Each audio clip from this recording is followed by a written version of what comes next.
സംഭവം ഇൻസ്റ്റാഗ്രാമിലൊരു വീഡിയോ കണ്ടുണ്ടാക്കിയതാ. ഇത്രയ്ക്ക് അടിപൊളിയായിട്ട് വരുന്ന ഞാൻ ഒരിക്കലും പ്രതീക്ഷിച്ചില്ലടാ. ഈ റൈസ് ഒക്കെ കണ്ട നിങ്ങള് കറക്റ്റ് വേവിട്ടാ, കഴിക്കാനായിട്ട് അടിപൊളിയായിരുന്നുട്ടാ. ഒന്ന് ട്രൈ ചെയ്യണേ. ചിക്കനിലേക്ക് മുളക് പൊടിയും മഞ്ഞപ്പൊടി ഉപ്പും പിന്നെ കുറച്ച് കോൺഫ്ലവർ പൊടിയും പെരിഞ്ചീരകത്തിന്റെ പൊടിയും കൂടി ചേർത്ത് നന്നായി മസാലയാക്കി തേച്ച് നമുക്ക് പൊരിച്ചെടുക്കാം.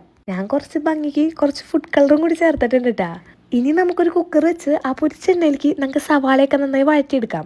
അതിലേക്ക് ഇഞ്ചി വെളുത്തുള്ളി പേസ്റ്റും പിന്നെ ഈ കാണുന്ന ഐറ്റംസും പിന്നെ കുറച്ച് കപ്സ മസാലയും കൂടി ചേർത്ത് കൊടുക്കുക. നന്നായി ഇളക്കി ആ മസാലയുടെ പച്ചമണൊക്കെ ഒന്ന് മാറി വരുമ്പോൾ നമുക്ക് അരച്ചു വെച്ചാൽ തക്കാളിയിലേക്ക് ഒഴിച്ചു കൊടുക്കുക. ഞാനിവിടെ 2 തക്കാളി ആയിട്ട് കൊടുത്തേക്കണേ. ഇനി പൊരിച്ചു വെച്ച ചിക്കനും കൂടി ഇട്ട് കൊടുത്ത് നന്നായി ഇളക്കി ആ മസാലയൊക്കെ ഒന്ന് സെറ്റ് ആക്കിയിട്ട് നമുക്ക് അരിക്ക് വേണ്ട വെള്ളം കൂടെ ഒഴിച്ചു കൊടുക്കുക.